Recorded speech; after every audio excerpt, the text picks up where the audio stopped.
नमस्कार, आदाब साथियों। आप सभी का एक बार फिर से मेरे YouTube चैनल में बहुत-बहुत स्वागत है। जैसा कि आप सभी जानते हैं कि मिशन कैवल्य के तहत दीक्षा प्लेटफॉर्म पर ई-एस्कॉर्ट के द्वितीय चरण के 2 कोर्स लॉन्च हो चुके हैं। इन 2 कोर्सेज के नाम हैं गणित के मुख्य कौशल तथा दूसरा कोर्स है प्राथमिक कक्षाओं में बोलने के कौशल। आज के हम इस वीडियो में प्राथमिक कक्षा में बोलने के कौशल से संबंधित विभिन्न पहलुओं पर चर्चा करेंगे।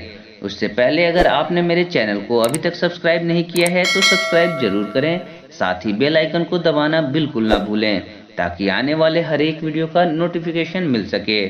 फेसबुक और इंस्टाग्राम के पेज को लाइक करें, ट्विटर पर हमें फॉलो करें। ई-एस्कॉर्ट कार्यक्रम के द्वितीय चरण में जो 2 कोर्स शुरू किए गए हैं उनमें एक कोर्स है प्राथमिक कक्षाओं में बोलने के कौशल।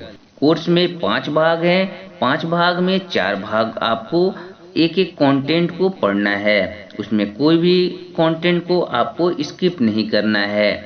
इन चारों भाग को आप जब कंप्लीट कर लेंगे तो 5वें भाग की तरफ आप बढ़ेंगे।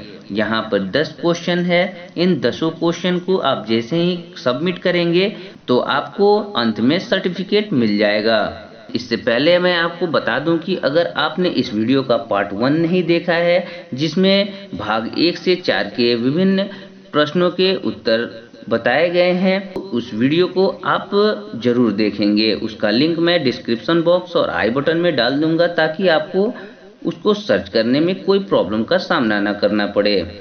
आज के इस वीडियो में हम भाग 5 के 10 प्रमुख प्रश्नों के उत्तर देने का हम प्रयास करेंगे। तो चलिए 10 क्वेश्चन का आंसर हम देने का प्रयास करते हैं।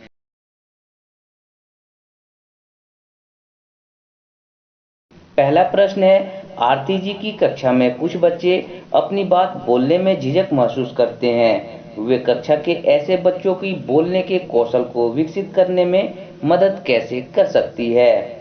आप एक से अधिक विकल्प चुन सकते हैं। ऑप्शंस हैं, उन्हें कक्षा में सामने आकर बोलने को कहकर। ऑप्शन बी है, उनकी प्रतिक्रिया, विचार आदि की सराहना करके।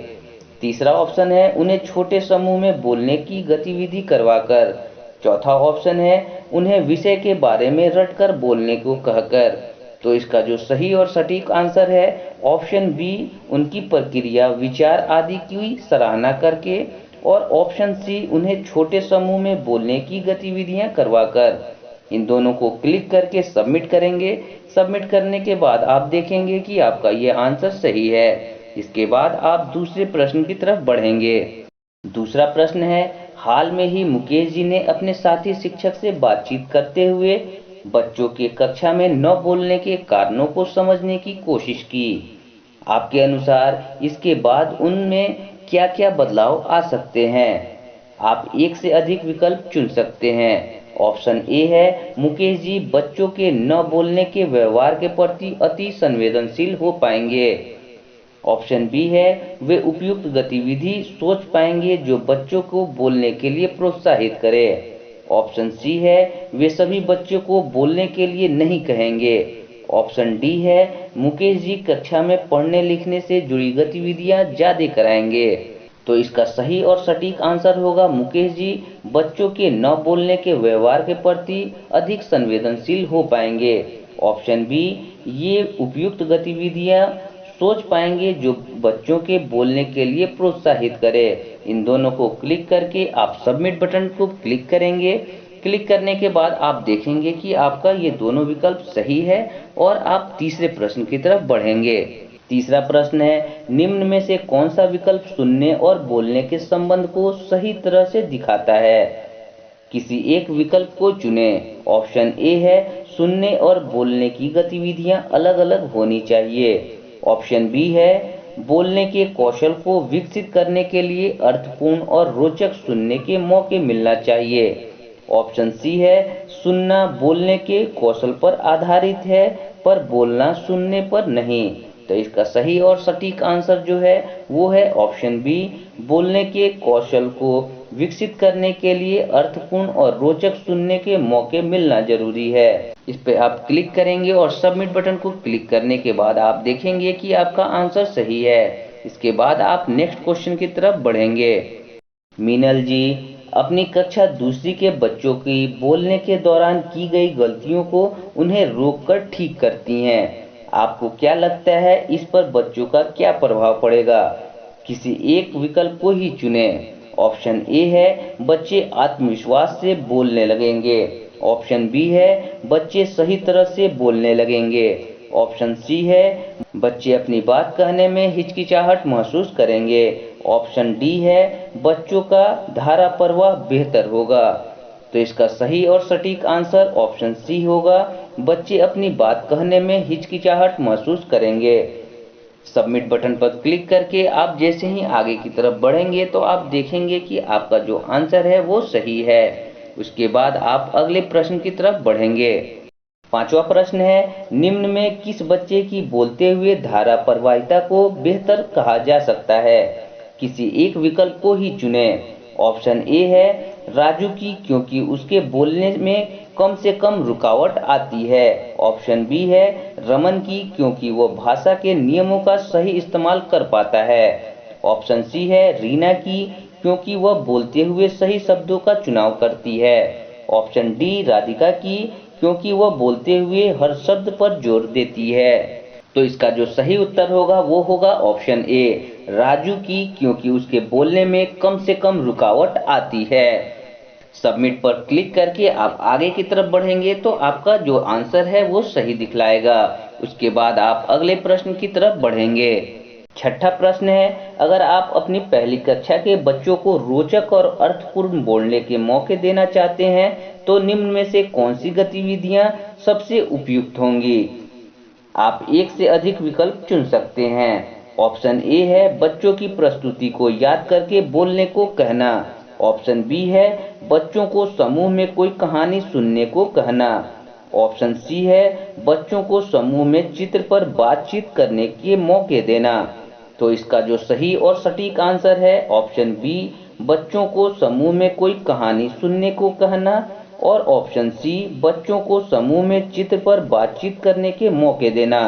इन दोनों पर क्लिक करके सबमिट करेंगे तो आप देखेंगे कि आपका ये जो आंसर है वो सही है। इसके बाद आप सातवें प्रश्न की तरफ बढ़ेंगे। सातवां प्रश्न है, अरमान जी अपने कक्षा 5 के बच्चों को प्रस्तुति करने से पहले विषय के बारे में जानकारी इकट्ठा करने को कहते हैं। साथ ही बोले जाने वाली बिंदुओं की सूची बनाने के लिए प्रोत्साहित करते हैं। उनके अनुसार इससे क्या होगा? आप एक से अधिक विकल्प चुन सकते हैं। इसके ऑप्शंस हैं बच्चे प्रस्तुति को याद कर पाएंगे। दूसरा ऑप्शन है बच्चे यह समझ पाएंगे कि उन्हें क्या बोलना है और किस क्रम में बोलना है।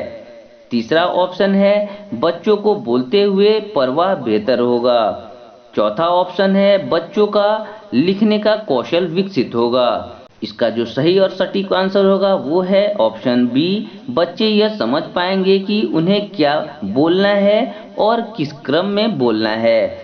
ऑप्शन सी, बच्चों का बोलते हुए प्रवाह बेहतर होगा। इन दोनों ऑप्शन को क्लिक करने के बाद आप जैसे ही सबमिट करेंगे तो आप देखेंगे कि आपका ये जो आंसर है वो सही है। आठवां प्रश्न है, वाद विवाद की गतिविधि बोलने के कौशल को बढ़ाने में काफी मदद कर सकती है। इसके क्या कारण हो सकते हैं? आप एक से अधिक विकल्प चुन सकते हैं। ऑप्शन ए है बच्चे एक दूसरे की बात सुनकर उस पर उपयुक्त प्रतिक्रिया दे पाएंगे। ऑप्शन बी है बच्चे एक दूसरे की बात को काटकर बोलना सीखेंगे। ऑप्शन सी है बच्चों को एक विषय के बारे में अपने विचार साझा करने का मौका मिलेगा। इस तरह से इसका जो सही और सटीक आंसर होगा ऑप्शन ए, बच्चे एक दूसरे की बात सुनकर उस पर उपयुक्त प्रतिक्रिया दे पाएंगे और ऑप्शन सी, बच्चों को एक विषय के बारे में अपने विचार साझा करने का मौका मिलेगा। इन दोनों को क्लिक करके आप जैसे ही सबमिट करेंगे आप देखेंगे कि ये दोनों आंसर जो आपने दिया है वो सही है। इसके बाद आप 9वें प्रश्न की तरफ बढ़ेंगे। 9वां प्रश्न है, आपके प्राथमिक कक्षाओं के बच्चे कई बार मैं जा रहा हूँ, मैं जा रही हूँ के बदले मैं जा रहा, मैं जारी हूँ बोल देते हैं। ऐसे में आप क्या करेंगे? सबसे उपयुक्त एक विकल्प को चुनें। ऑप्शन ए है हमेशा उनकी इस गलती को नजरअंदाज करेंगे। ऑप्शन बी है उनकी बात को सही उच्चारण के साथ दोबारा कहेंगे और उनका ध्यान उस पर दिलाएंगे। ऑप्शन सी है मिनिमल पेयर से जुड़ी गतिविधि कराएंगे। तो इसका जो सही और सटीक आंसर होगा वो है ऑप्शन बी, उनकी बात को सही उच्चारण के साथ दोबारा कहेंगे और उनका ध्यान उस पर दिलाएंगे। इसको क्लिक करके आप जैसे ही सबमिट करेंगे, सबमिट करने के बाद आप देखेंगे कि आपका ये आंसर सही है। इसके बाद 10वां और आखिरी प्रश्न आएगा, आप उसको आंसर देंगे। नारंग जी बच्चों को कक्षा में नाटक करवाते हैं ताकि बच्चों का बोलने का कौशल विकसित हो। नाटक की गतिविधि बच्चों को क्या-क्या सीखने में मदद कर सकती हैं?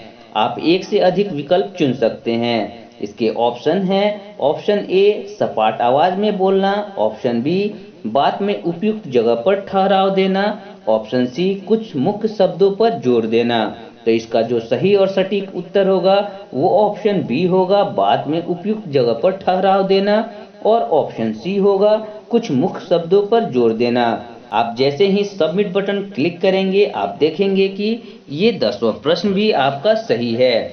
इसके बाद आप इस प्रश्नोत्तरी को बंद करके सर्टिफिकेट के लिए आप वेट करेंगे। कुछ समय बाद आपका सर्टिफिकेट मिल जाएगा।